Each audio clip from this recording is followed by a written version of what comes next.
welcome to our senior parent coffee. And by seniors, I don't mean you, I mean your students. My name's Elaine Schwartz, I'm Director of Guidance. I would like to thank our student ambassadors. We have 3 young ladies out there, Caroline, Emma, and Clements, who are helping us in distributing materials. So thank you, girls, very, very much.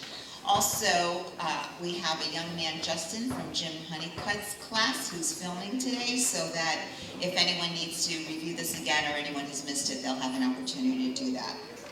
I want to start by introducing our amazing A-team of counselors. So let me tell you who they are today. Tom Brown, Leslie Hammer, Chris Gray. Now, Chris Gray is here just to let you know for Jen Curry. Jen Curry had a lovely, beautiful baby girl this past June. Chris was retired, but we didn't want her to. We really, really wanted her back. So she came back, and this semester will be helping with all of Jen Curry's students, and we're thrilled to have her. Denise Honeycutt, Vicki Capozzi, Deb Slocum, Ed Heidick, PJ Washenko. PJ, by the way, his little daughter just turned 1-year-old yesterday, so just to let you know. Big milestone. Bill Plunkett. We are fortunate to have a full-time guidance intern, Lindsay Walker. And we have a part-time guidance intern we share with Coley Middle, Samantha Eisenberg. So we're thrilled to have them. And we also, 2 of our people who are such an essential part of our team, who work tirelessly with your seniors and with all students, Susan Fugit and Shauna Flaherty are coordinators of the Career Centers, just to let you know that. So, also, I just want to tell you that I want those of you that have Jen Curry as a counselor, please feel reassured that she will be doing all your students' recommendations. Chris Gray is here to help facilitate that process and answer questions that any of your students have, so we have that all in place. Just want to let you know that. So just to start, how many of you are going through this for the very first time? Wow, okay, that's a majority of you. How many of you have been through this before? I'm glad you're here because there are some changes and things I think you will pick up from today. And how many of you are going to be empty nesters? That's the biggie. Oh my God. All right, well, we should have a separate meeting with a big box of tissues. But please know, believe it or not, there are some good things that happen with that. So, today our purpose is to give you the information you need to help this college application process go more smoothly. You've been given a packet with a booklet that we have taken a lot of time to prepare, so please be sure to read it. Also, your students will be getting the same booklet. If you can encourage them to read it as well, that would be great. In this packet, you also have our PowerPoint presentation, so you can follow along step by step. So we're going to go through the whole process with you today. And you have an evaluation form that we hope you will fill out at the end. We actually read every one of them, and we take to heart any suggestions that you have. At this point, I just want to give you a quick update. You should have already received a mailing with an unofficial transcript. Please check that for accuracy. If there's anything incorrect, this is the time for your student to let your counselor know. We haven't sent anything anywhere yet. No college has received anything, so this is the time we can make any corrections that might be necessary. Also, counselors have begun to see your students in their English classes. We began that this past Monday. They are getting the same information you are getting today. We're going to finish most of that this Friday. We have a couple classes we're going to do next Tuesday because if most of you have heard, we had a very long fire drill the other day. So that got us a little behind, but we're going to get to every single student. Just out of curiosity, because I love to hear how much information goes home, and I know that we have not hit every classroom yet. How many of your students have told you that counselors are in their English class? Okay, good. All right, great. So, we've also mailed a letter home explaining the credits needed for graduation and any courses, credits, or CAP requirements that your students need, we have noted so that you'll know what they need to fulfill. Counselors have also checked your students' schedules very carefully, so know that anything they need for graduation is on their schedule. We understand fully the stress and pressure this process causes for your children and for you. Your children are feeling overwhelmed and stressed. They're trying to keep up with their classes, activities, sports, college visits, possibly some more college testing that they have to do, family commitments, friends, and they're actually still trying to have a life and sleep at the same time. So let's throw on top of that all the college applications they have to do, their fear that they're going to be rejected, and the fact that for the first time in their life, they have no idea where they will be going to school next year. That's not easy. We also know that every student is in a different place in the process. Some have their essays ready and are raring to go. Some have no idea where to begin. That's okay. We're used to that, and it truly all does work out in the end. If you have a concern, we ask that you call us. Just be patient. And those of you who have been through this process before know that what I'm saying is true. I can tell you that I've seen this process work for over 30 years, and it will work for your children as well. So for now, just sit back and relax and let us guide you through the process, and we will remain at the end of this presentation to answer any questions.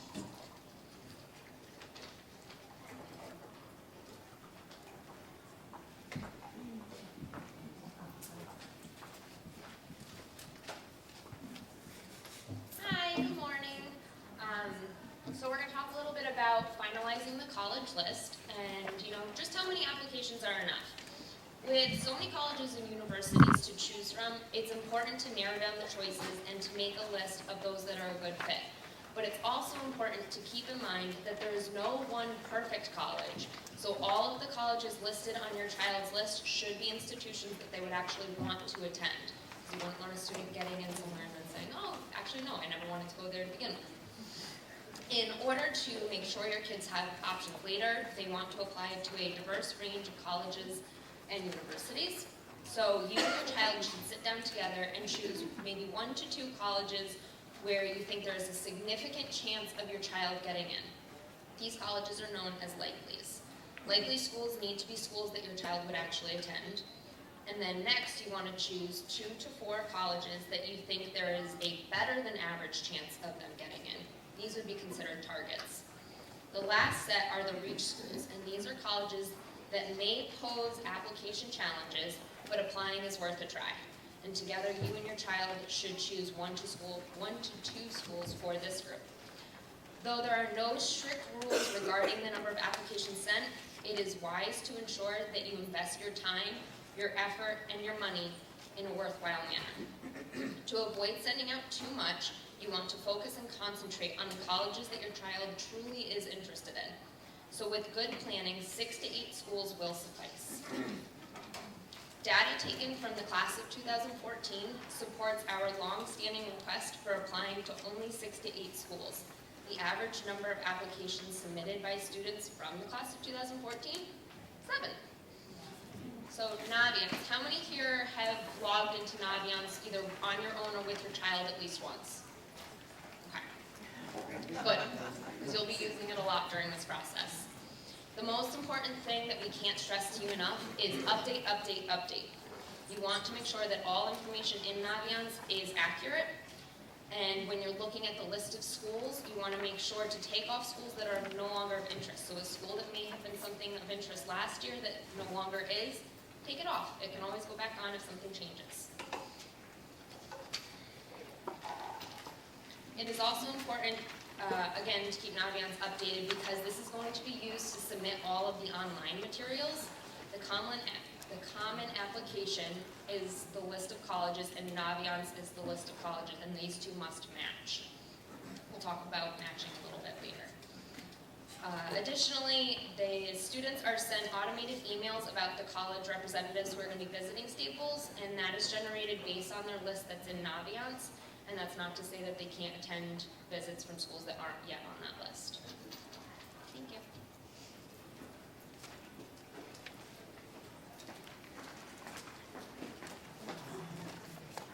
Good morning. I'm Susan, and Sean, we run the College and Career Center. There are walk-in hours for seniors in the College and Career Center where counselors are available to meet with you during lunch periods. Also, there's a common application workshop coming up on September 23rd, and that's during all 3 lunch waves. So students can come during the lunch wave and get helpful tips about filling out the Common App. With college visits, each year we have over 200 representatives that visit the College and Career Center to meet with interested seniors only. Juniors can attend only with a free period. I just want to tell you that you can ask questions later after. Okay, thanks. To attend a visit, students must sign up with Naviance ahead of time, like Lindsay said. And you need to print out a pass from the College and Career Center website. Again, ahead of time. This has to be signed by a teacher 24 hours before the visit, and you must present, the student has to present that pass to the visit, the day of the visit. So it is so important that you check Naviance. You can't stress enough because they literally change up to the last minute. These visits are so informative. We really want you to know that it's a great time for your student to ask questions, to really have, sometimes it's one-on-one, it's a small group of students, but it's a wonderful time to really get the reps ear. Oftentimes, I'd say the majority of the times, they read the applications, the essays. So thanks so much. Thank you.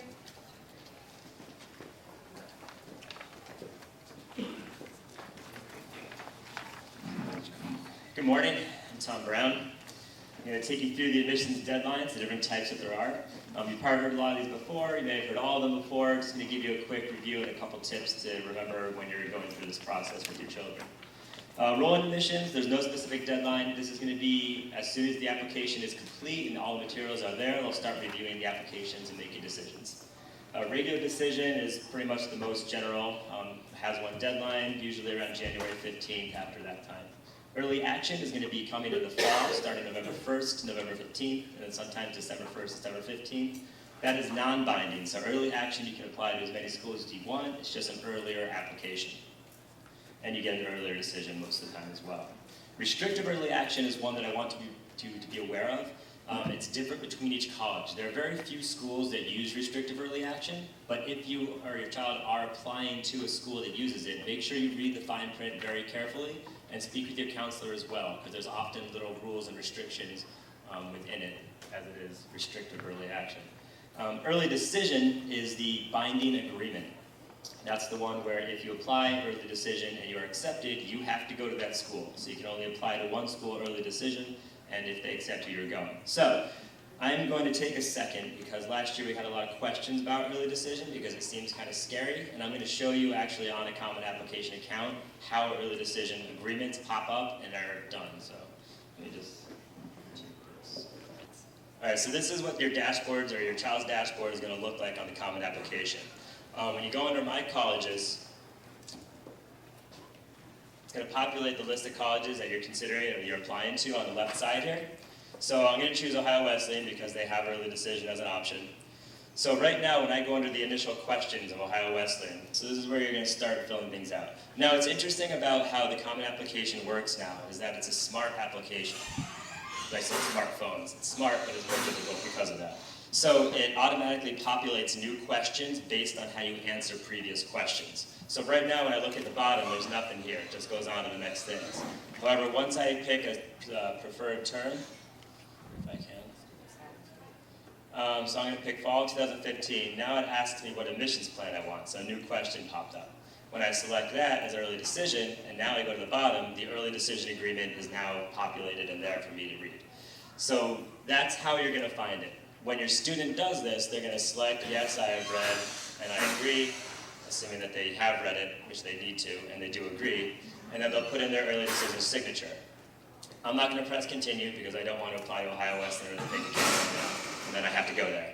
But when this happens, there will be a generated email sent to whatever parent is attached to this account that they also have to log in and agree to this decision, and then one will also be sent to the guidance counselor who will also have to agree to it. So there are 3 parties that have to agree to an early decision before the application be considered a complete agreement, all right?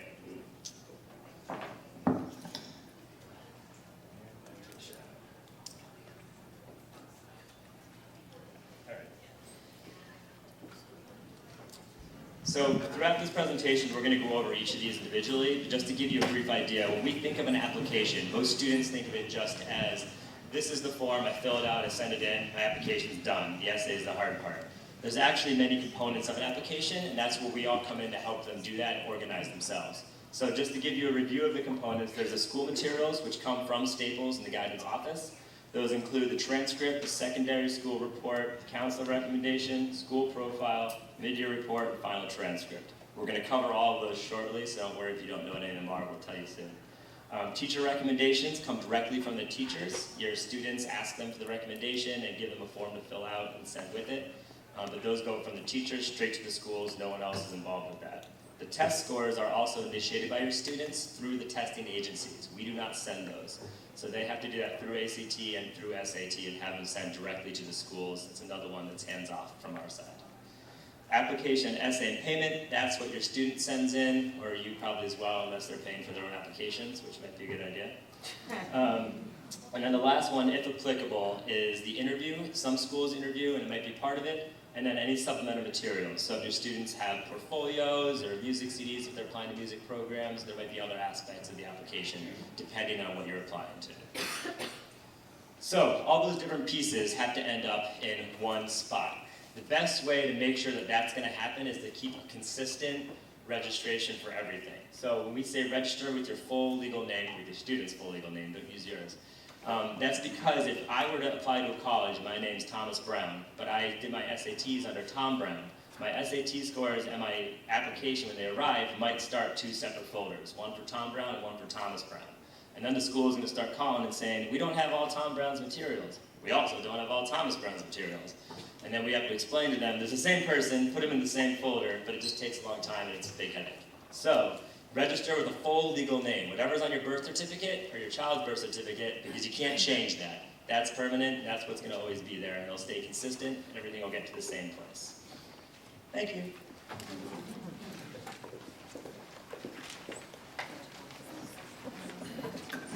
Good morning. Let me take you back a moment to updating Naviance. I'd like to thank our intern for pinch hitting for our colleague Christine Talarico, who could not be here this morning. So updating Naviance, you're hearing why it's so important. And it's mostly important because it is where colleges on My Common App and in Naviance will match. And if I can direct you to page 6 and 7 in this booklet, the booklet, not the PowerPoint booklet. You can dog-ear this page. This is a very important page. This is a page where if everything goes over your head today, you can go back to and just follow step by step. You'll be able to, with your child, request transcripts and move forward. But the other important reason why it's beneficial to update Naviance is because it's a communication tool between counselors, students, and families.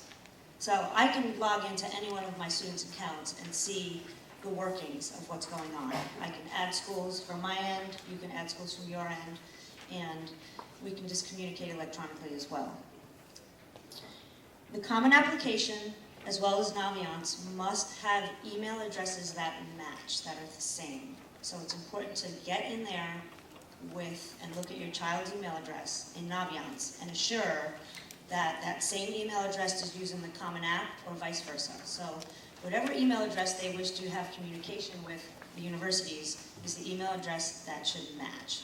So a student cannot log into the Common App with one email address and have a different email address in Naviance. The Naviance email address is probably easier to change if they don't match at this point in time. As you've heard before, most colleges and universities are accepting application materials electronically. On page 7, there's a little grid in the middle of the page, or little icons that you'll see. One is a computer with CA in the middle of it, one is a computer that's blank, and one is like a little postage stamp. Believe it or not, there are still colleges and universities who will only accept materials via the United States Postal Service. I actually had a student, I was walking to the ladies' room this morning, and I stopped dead in my tracks and looked at a student who had envelopes in her hand. And I said, really? You have some? She's like, yeah, I have 2. That she has to actually send paper. You know, our students are not used to it. Either are we, because we're getting so used to everything electronic. But it's important. In Naviance, you will get those grids and you'll see. If you look here, This is what the colleges I'm thinking about page on your students page, and you might have been in this as well, looks like. Permissions to now move colleges from colleges I'm thinking about to colleges I'm applying to are now open. This can begin. So in this instance, sure. In this instance, University of Hartford, Mr. Brown is going to show, there you go. Pick Connecticut College in UConn. For this student, they're ready to put Connecticut College and UConn on their colleges I'm applying to list. So we're going to move to the application list, determine the decision type. Connecticut College, do a different one. Oh, don't do that. Don't do that one. Early action. Add the applications, and now it's on the colleges I'm thinking about page. See where it says Common App Account Matching? This is where it's vital to have the 2 email addresses that will match. The top of page 6 gives direct instructions how to match the 2. I had a young man in here this morning whose mom was in here yesterday and said, we couldn't match it, it didn't work. I said, okay, come in, together we'll see what went wrong. What else can I say about this? I know what I want to say about this. It is okay to start and only have 1 school on colleges I'm applying to list. This is a working document. These 2 pages can be working. If you and your child know that they're going to apply to 6 schools no matter what, they can all go on. If you and your child know right now it's only 1 or 2 schools, keep the 1 or 2 schools on it alone. Things can come back and forth. Okay, good luck.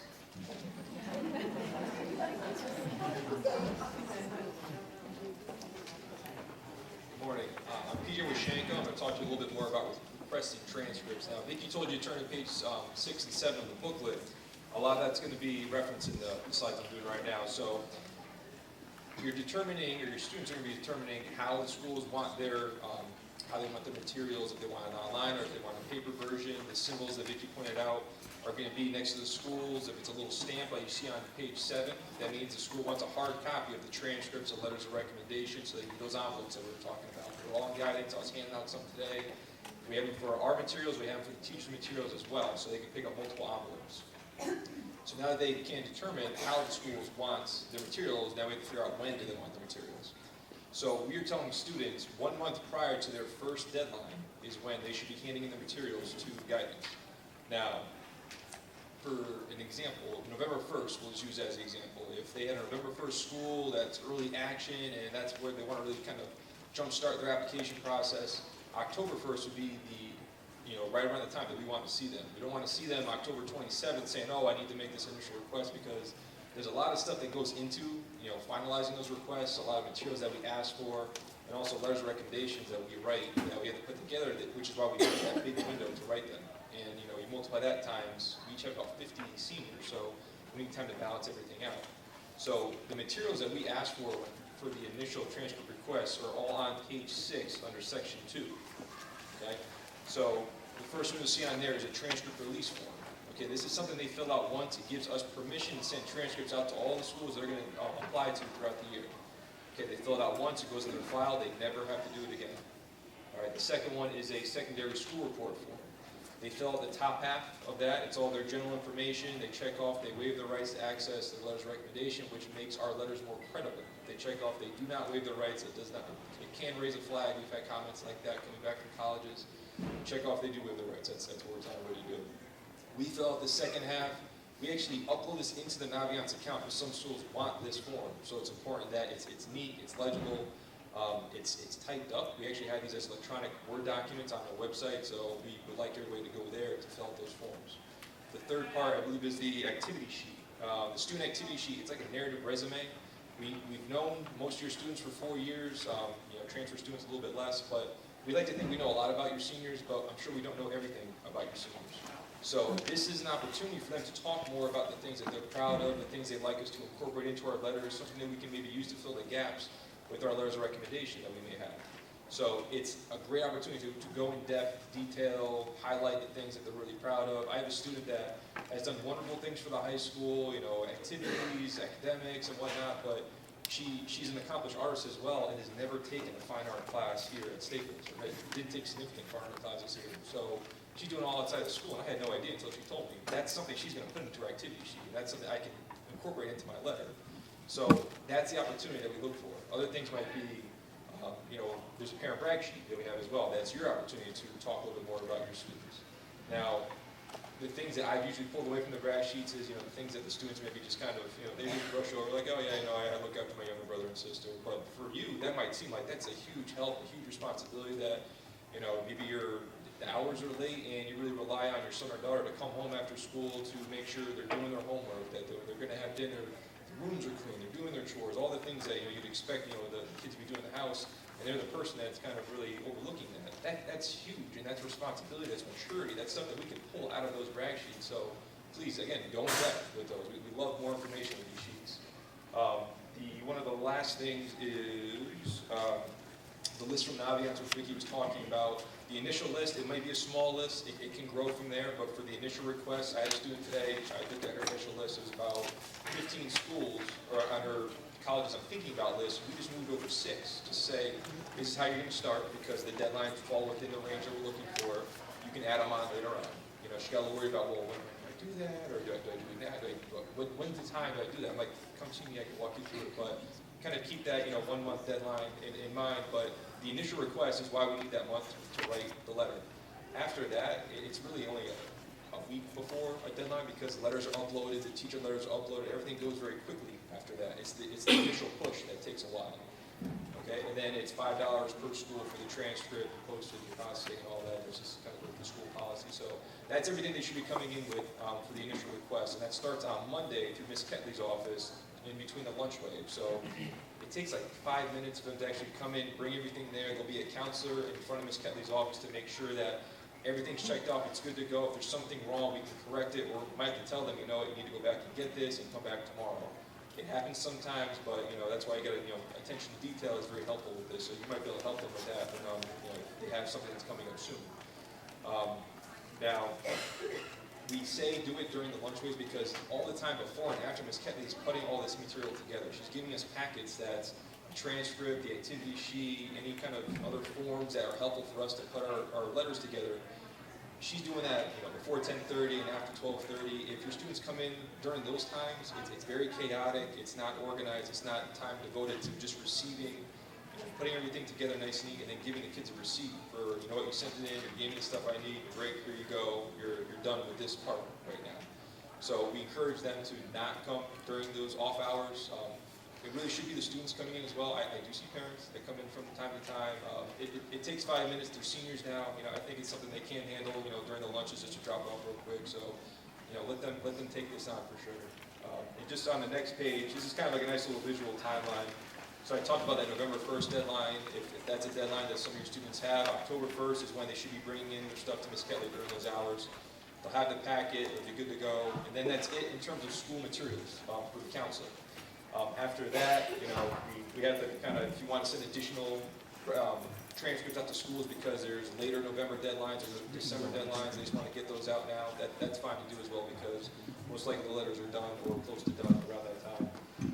The deadline hits, applications should have been submitted. I've been telling all my students, you know, give yourself a little bit of a buffer of a couple of days before a deadline to submit an application because there's a lot of internet traffic going on at that time, and if they go on November 1st to click submit, it could be delayed. I had a student tell me one time, I've been staring at this page for 2 hours, it's not submitting, and then I get timed out, I have to log back in and start over again.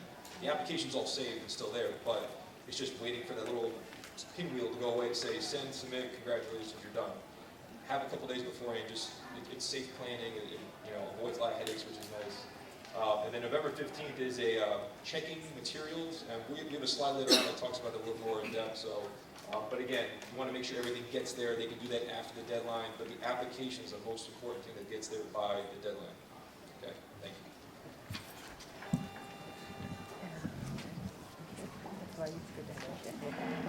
Good morning, I'm Denise Hunka.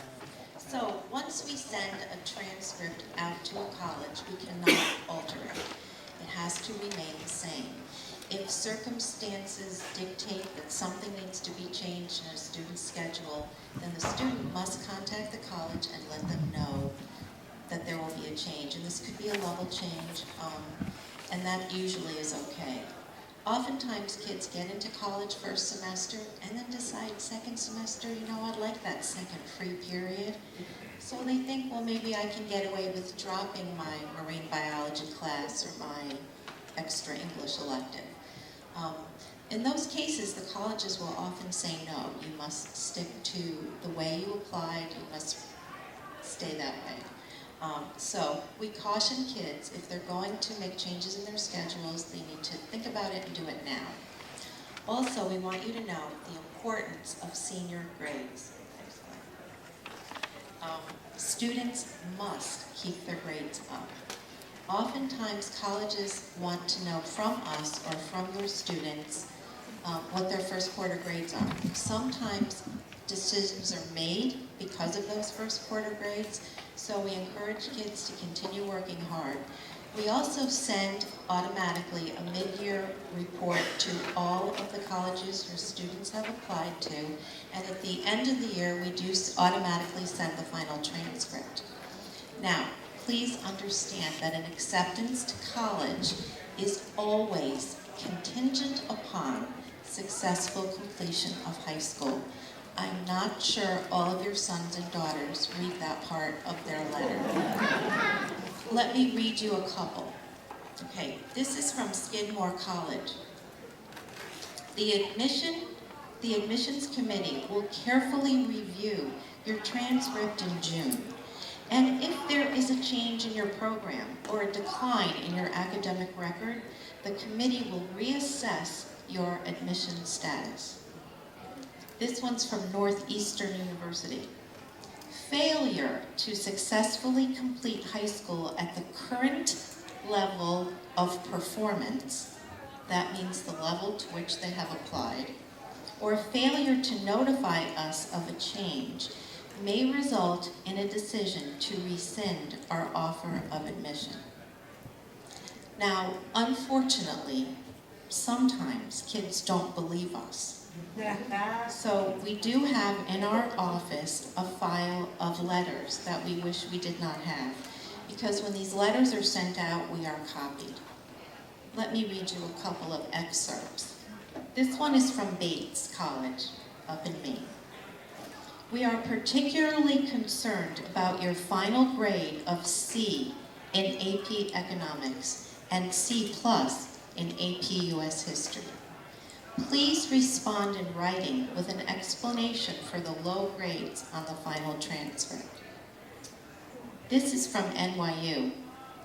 While your marks did not fall far enough to cause us to rescind your offer of admission, the Committee on Admissions has placed you on probation, which requires that you maintain a grade point average of at least 2.5, with no grades below a 2.0 during your first year. Failure to meet these conditions may result in your dismissal from the university. And finally, my favorite, from the University of Michigan. This serious matter has been brought before the Grade Review Committee for a decision regarding the possibility of revoking your admission. It is incumbent on your part to write an explanation of the events that caused the decline in your performance. Please provide supporting documentation from a physician, counselor, principal, teacher, or any other person who can support your letter of explanation. So, please help us to make sure that your kids know how important senior year grades, because we just don't want to get any more of these letters. Thanks. All right, nice segue here, and hopefully we won't encounter any of that down the road, and at least as far as this point, we just want to talk a little bit about recommendation letters, both from our office, counselor recommendation letters, and teacher recommendations. So, as counselors, we write recommendation letters for each student applying to college. These letters are individualized and comprehensive. talking about the student academically over 4 years, as well as who they are as a person, extracurricular activities, any family, health, or relevant issues, and any life experiences that help with the student's application and context for the colleges. I just want to underscore that while we get to know students over 4 years through our individual and group meetings with them, and we incorporate into our letters the teacher feedback that we receive, we also really do utilize the student activity sheet and the parent brag sheet. So we appreciate providing thoughtful responses on both of those. Especially helpful are specific examples and anecdotes that you can share, not just general statements and lists of qualities and characteristics without the detail. Believe me, taking time with these documents does really go a long way and it's a much richer and more informative letter. So both the activity sheet and the brag sheet are to be downloaded from the guidance website. Don't just rip the pages out of the books. The forms are turned in as part of the transcript request, and then Mrs. Ketley will get them to us individually, so there's no separate request for a counselor recommendation letter. Once they're done, our letters are sent along with the transcript, secondary school report, and school profile to each college that the student's applying to. So whereas the counselor recommendation is more general, the teacher recommendation is more specific and talks about a student's performance in a single class or two. If your child hasn't done so already, now would be a good time to reach out to 1 or 2 academic teachers and ask them if they'd be willing to write a recommendation letter on their behalf. Students who asked teachers last year should now be checking back in to make sure that teacher can still write the recommendation letter and has whatever information that they need. If the teacher has their own form, students should complete that. Otherwise, both sides of the teacher recommendation request form, again, download from the guidance website with good, thoughtful responses at least 4 weeks before the first deadline, so they follow the same timeline that we do for our transfer requests. For now, students should only list on the form the colleges that they're applying to early or rolling, anything with an October, November, or December deadline. Later on, they can go back to the teacher to request letters to be sent for any regular decision colleges with deadlines from January on. Just need to provide at that point they would just need to provide a new first page of the request form. It works out to be a lot simpler and easier to manage for both students and the teachers if we look at it and it's broken up into 2 waves. So October, November, December, 1 wave, January on, the second wave. And just like the transcript request, the 4 weeks is only needed for the initial request. Additional colleges, a week or so is totally fine. Teachers all have their own account in Naviance and will submit the recommendations that way as long as the college allows it. It's the student's responsibility to check if any of their colleges require materials to be sent through the mail, so looking at Naviance and the little symbols if there's a stamp there. And if so, provide the teacher with a stamped envelope along with the teacher recommendation request form. As with the transcript request, students must update their list on Naviance and match their Naviance common app accounts before providing the teacher with the teacher recommendation request form.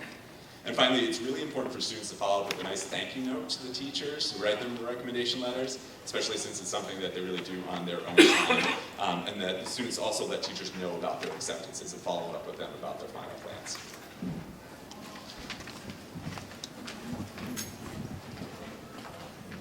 Good morning, I'm Leslie Hammer.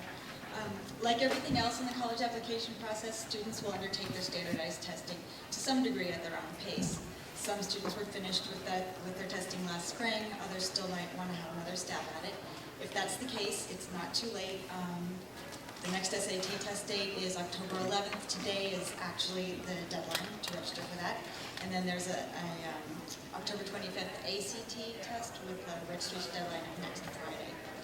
It's important to note that we do not send your students' test scores to the colleges. You or your child will need to log on to their College Board account or their ACT account and request the scores to be sent directly to their prospective colleges. Many schools have different requirements. Some will ask to see all testing that was undertaken. Some will allow you to send for a specific test date, so it's important to check the college's website and make sure that you're sending the right stuff to them.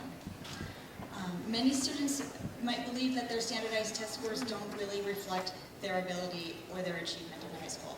And based on current research, there are a growing number of colleges who come to believe that this is the case as well.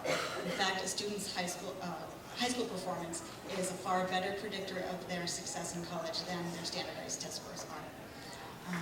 So many colleges, now over 800 of them in fact, are willing to evaluate a student based on their transcript, maybe some supplemental writing, their recommendations, and you don't need to look at test scores. Fairtest.org, this website, has a great list of all of these schools, and they are really some really fine schools, including Bowdoin, Brandeis, Colby, Dickinson, Hamilton, Middlebury, NYU, Wesleyan, the list goes on and on.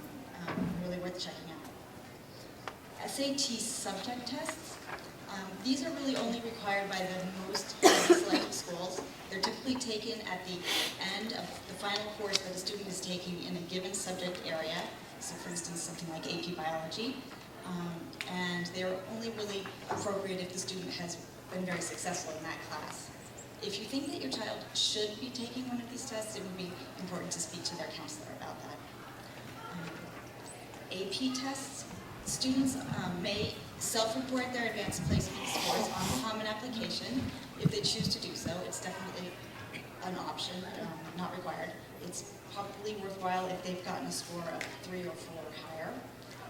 The official AP scores are only sent to the school that the student will ultimately attend, and they will be used for class placement, advancement, and possibly college credit, depending on the school's policy.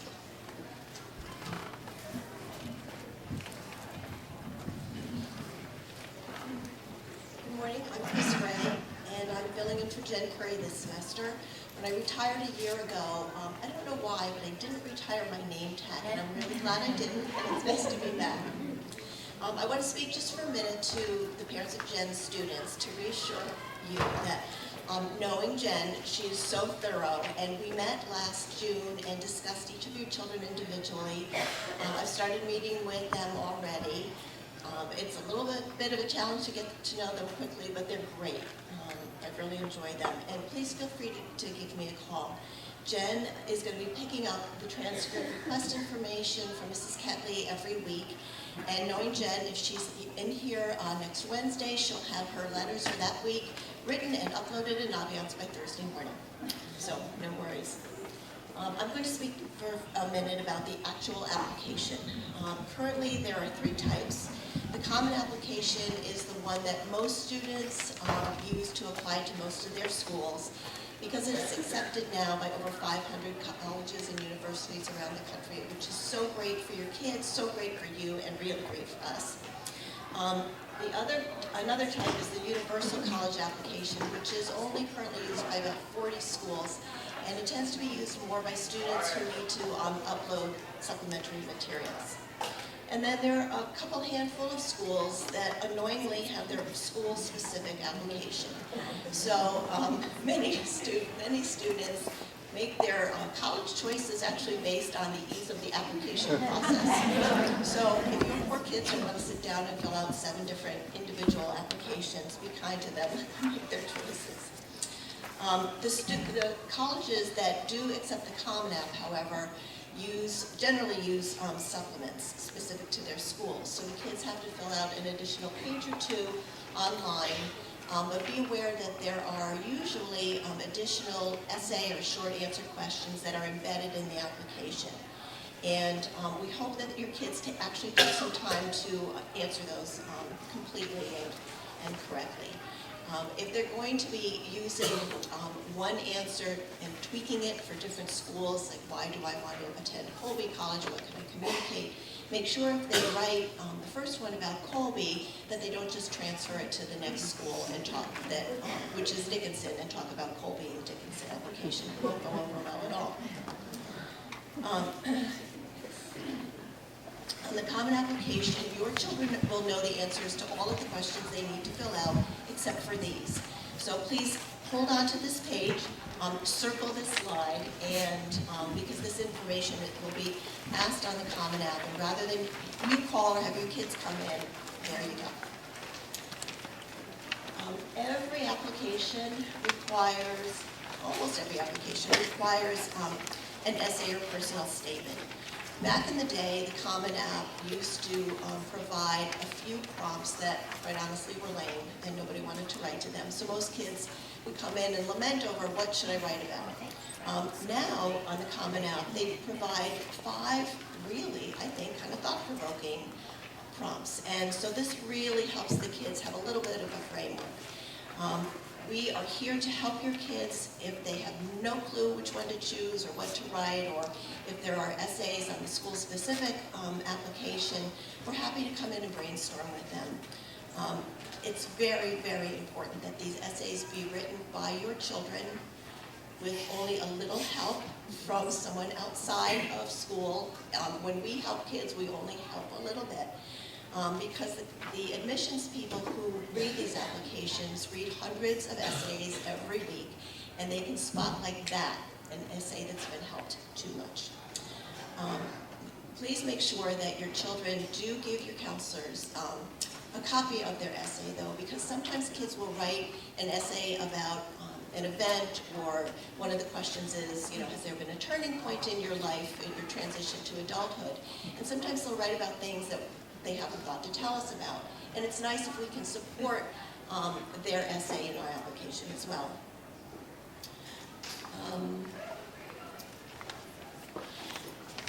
The interview is sort of fading out of popularity.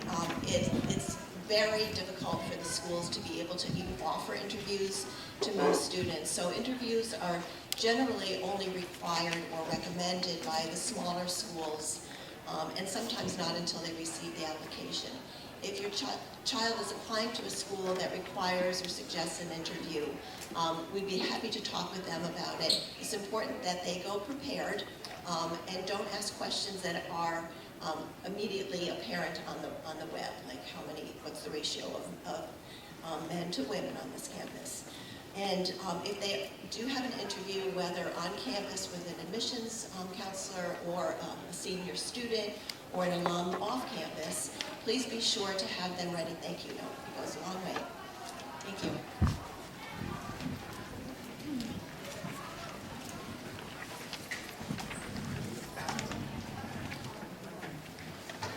If your son or daughter is a Division I or a Division II recruited athlete, please note that they must register with the NCAA clearinghouse. The erstwhile Missy Ketley, our transcript secretary, would be a great help to them, as she will accept their release form, which you can get from our website, and she then processes the necessary transcripts to the NCAA people. Obviously, any particular questions about the clearinghouse, you can see Mr. Lisovic, our athletic director.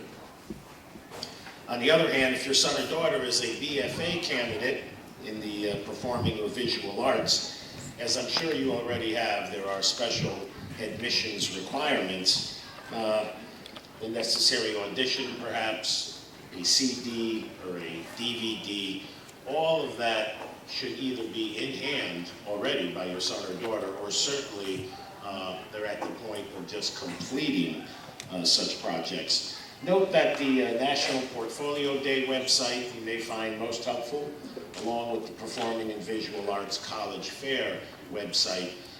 Those two sites would be absolutely invaluable if your son or daughter is pursuing a BFA.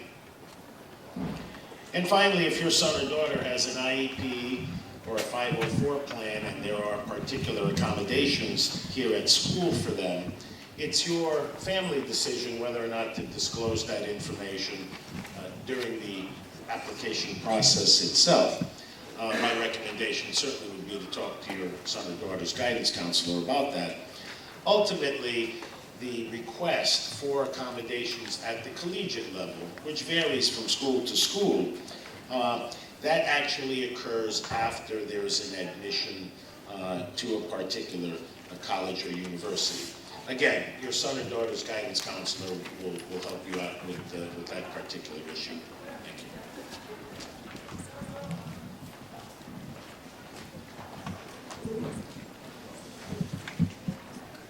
So how does everything arrive? I ask that you take a breath, as we just delivered a lot of information. So this slide is meant to be a visual for you as to how everything arrives at the college or university. So, in no particular order, application, essay, and payment, and maybe some supplemental materials, such as DVDs or videos, are sent from your home. From my home, here at school, because I sometimes feel like I live here, all school materials will be sent electronically. Again, from your home, standardized test scores. And then lastly, from the teacher's domain, desk here at school or their home, teacher recommendation forms. So in no particular order, this information can arrive. So should your son's or daughter's standardized testing be completed, and this is something you wish to go home and do this evening with them, that can be done. That's one piece that can be done and taken off the plate. But I forewarn you, should you do that, go to the next slide, please. As soon as any material arrives at a college or university, an email will automatically, for the most part, an email will automatically be generated and sent to your child. Sometimes carbon copy to you, sometimes not.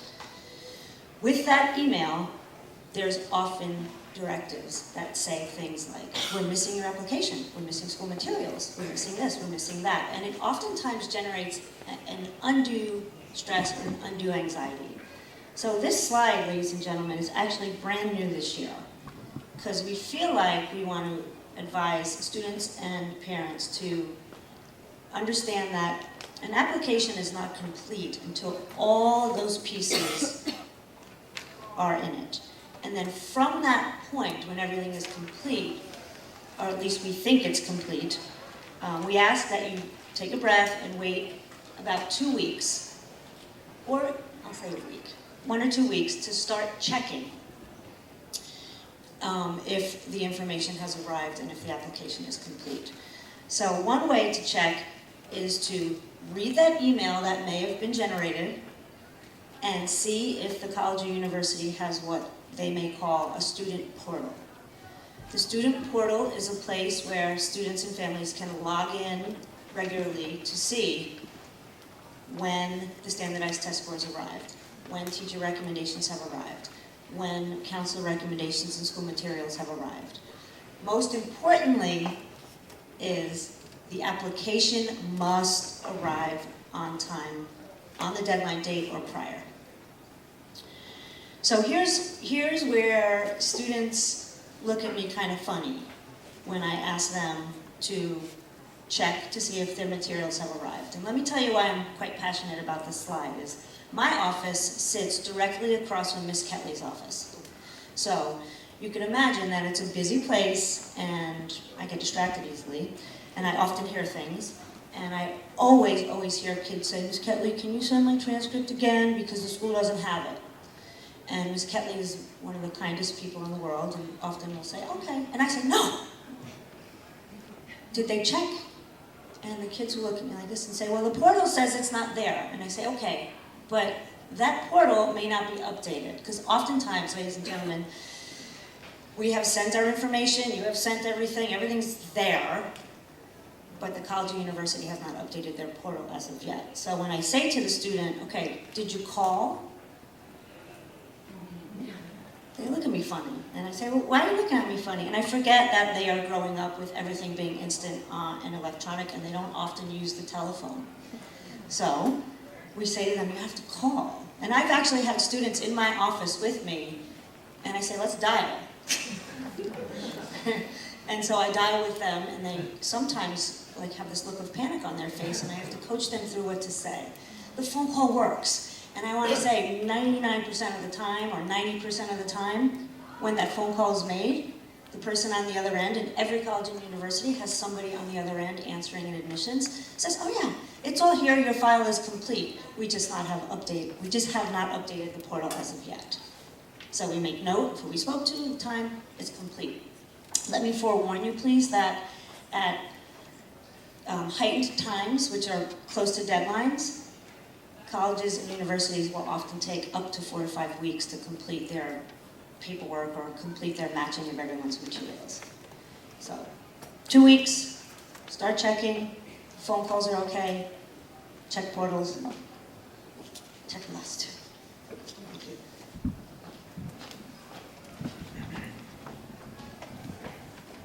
Hi, my name is Deb Slocum, another one of the counselors here at Staples. I think we're all highly aware of the increasing cost of college, and we offer a very comprehensive financial aid night that I urge anyone who has concerns along these lines to attend on Thursday, October 9th. In addition, we do encourage students to check scholarships In general, I encourage students to begin and work through the college application process first, and have their materials in order so they don't feel overwhelmed, and then begin exploring scholarships. But parents are certainly free to be looking at Naviance now to look at some upcoming deadlines. Okay, so now we have inundated you with the critical information about how to help your child apply to college. And that's what you came here for. But we wouldn't be counselors if we didn't end with some reminders about where they are and where you might be feeling and experiencing at this particular point in their growth and development. I know, because I'm actually the parent of a senior.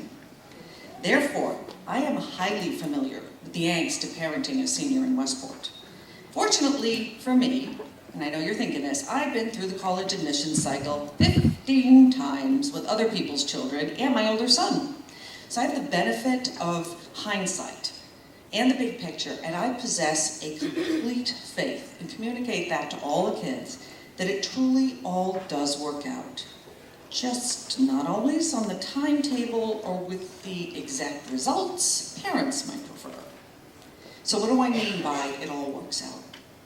I mean much, much more than that Staples students who want to attend college will inevitably have a good choice of schools that provides a wealth of opportunities for their futures. There's a plethora of good colleges out there, and I know from long experience that the college experience is what a student makes of it. So a big part of what our children will ultimately decide on is whether a positive or negative college experience is related to how he or she manages the inevitable bumps in the road, the breakup with the girlfriend or the boyfriend, the crazy roommate who doesn't sleep at night, to the professor who never gives above a B.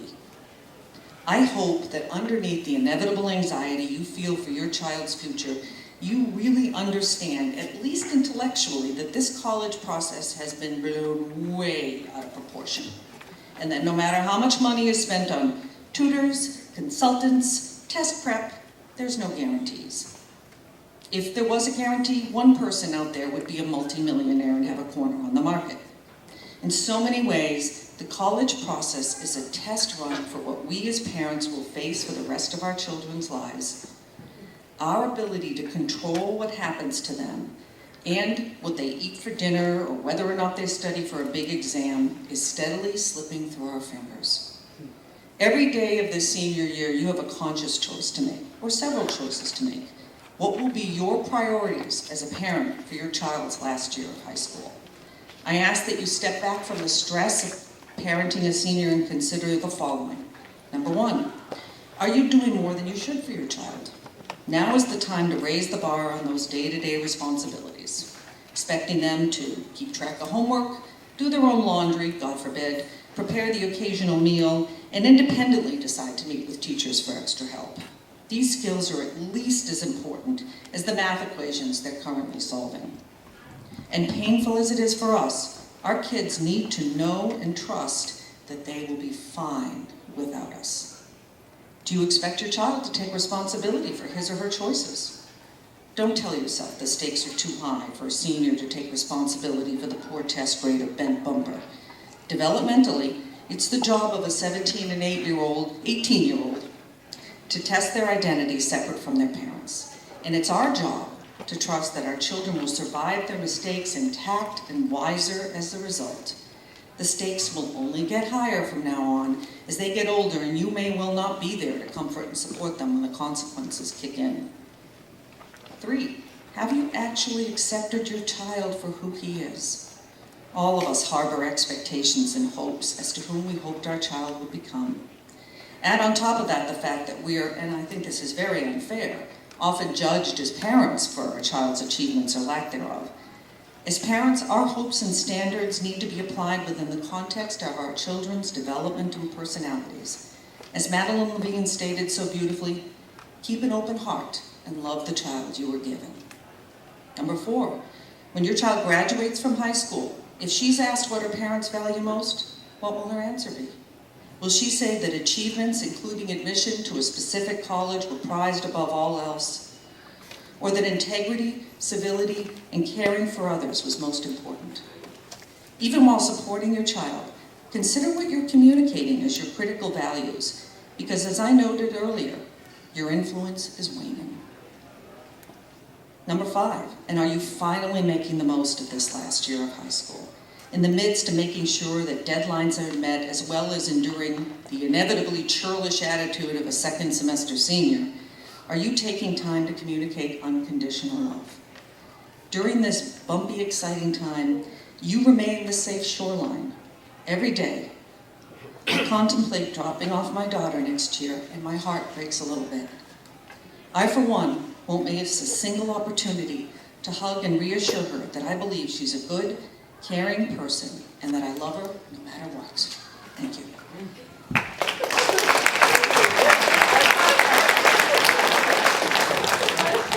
I see people crying. All right, that's so true. So anyway, you've just been given a lot of information, and I just want you to know I've sat in your seats and I know what you're going through. So I've gone through this process with my own son and daughter, and I also know that 2 children in the same family have very different needs and are very different children. So even if you have done this before, it's going to be very different second time or third time or whatever around. For us and for my children, it was 2 completely different searches. My son ended up in a small liberal arts college about an hour away. My daughter ended up in a larger university filled with all the sororities and fraternities and all the craziness that she's so much a part of. And she was about 4.5 hours away. But the end of this story and the moral of this story is that they both were very happy because they found the right fit. And that's what we want for your children, and that's what we're here to help you do. So just before we end, a couple of general announcements. In a moment, we're going to have Lisa Boliff come up here and speak to you. She's in charge of the senior internship program, and I will tell you that that's the most amazing program for your seniors ever. I wish they had that when I was going to school. We have an evaluation form I mentioned before. Please fill it out. There's a box in the back you can stick it in, or just give it to any one of us. We'll be happy to take it. We definitely, as I said, read it and really look for anything you want to say. Thank you so much for coming and for your wonderful children. They really make our day. And after Lee speaks, we will remain here for just a few minutes so that we can answer any questions that you want to come up and talk to us about. All right?